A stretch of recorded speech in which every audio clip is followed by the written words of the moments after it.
తెంపడం కానీ చేస్తే అమ్మవారు రక్తం చూస్తుంది. మన పల్నాడులో ఎంతో ఫేమస్ అయిన ఈ నీలంపాటి అమ్మవారి టెంపుల్ కి అయితే వచ్చేసాం. రోజు పెరుగుతుంది పుట్ట, రోజు రోజు పెరిగిపోతుంది పుట్ట. ఫస్ట్ అమ్మవారికి ఇదే పొట్ట ఉండేది, ఇదివరకే పొట్ట ఉండేదండి. ఇప్పుడు చూడండి ఎంత ఉందో పుట్ట. కాబట్టి రూపం చూశారు కదా అమ్మవారిని, ఇదే రూపంలో ఇదే ఆకారం ఇదే శిల అంటే భక్తులు తెలియడం కోసం పైన ఉంచారు అమ్మవారిని. అదే సైజు అదే ఆకారం అదే రూపంలో అమ్మవారి కింద శిలా విగ్రహం ఉంది, భూమిలో శిల ఉంది. ఆవిడ చుట్టూ అమ్మవారు పార్వతీదేవి, చుట్టూరు పవన్ కూడా ఉంటాయి. ఆవిడ జ్యోతి దర్శనం చేసుకుంటారని ఇదే జ్యోతి దర్శనం అన్నమాట. ఈ జ్యోతి దర్శనం చేసుకుని అమ్మవారు మొక్కుని వెళ్తారు. మధ్యలో ఉన్న ఏంటి అంటారేమో, మధ్యలో ఉన్న వారు అమ్మవారు రూపాలు తెచ్చారన్నమాట.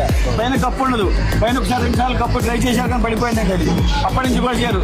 లోపల గర్భాలయం అనేది 700 సంవత్సరాల క్రితం ఎట్లాగుందో ఇప్పుడు కూడా అట్లాగే నడుస్తుందండి. లోపల కూడా ఏం చేయటానికి లేదు, బయట అంతేం దర్శనం చేసుకుంటారు. ఈ టెంపుల్ లో ఇక్కడే ఫలిస్తూ ఉంటారు. అలానే అక్కడైతే టాటూస్ చేస్తున్నారు సూపర్ గా.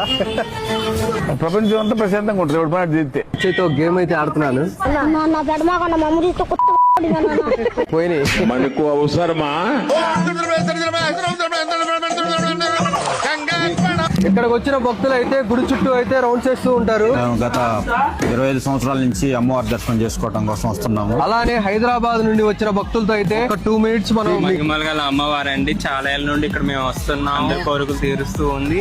ప్రతి ఏడాది ఇక్కడ ఖచ్చితంగా వస్తాము. అలాగే మీరు కూడా వచ్చి మీ మొక్కులు చెల్లించి కోరికలు తీర్చుకోవాలని కోరుకుంటున్నాం. మనస్ఫూర్తిగా మరిన్ని అప్డేట్స్ కోసం మనల్ని అయితే ఫాలో చేయండి. నెక్స్ట్ ఏ టెంపుల్ కి వెళ్ళాలో కామెంట్ చేయండి.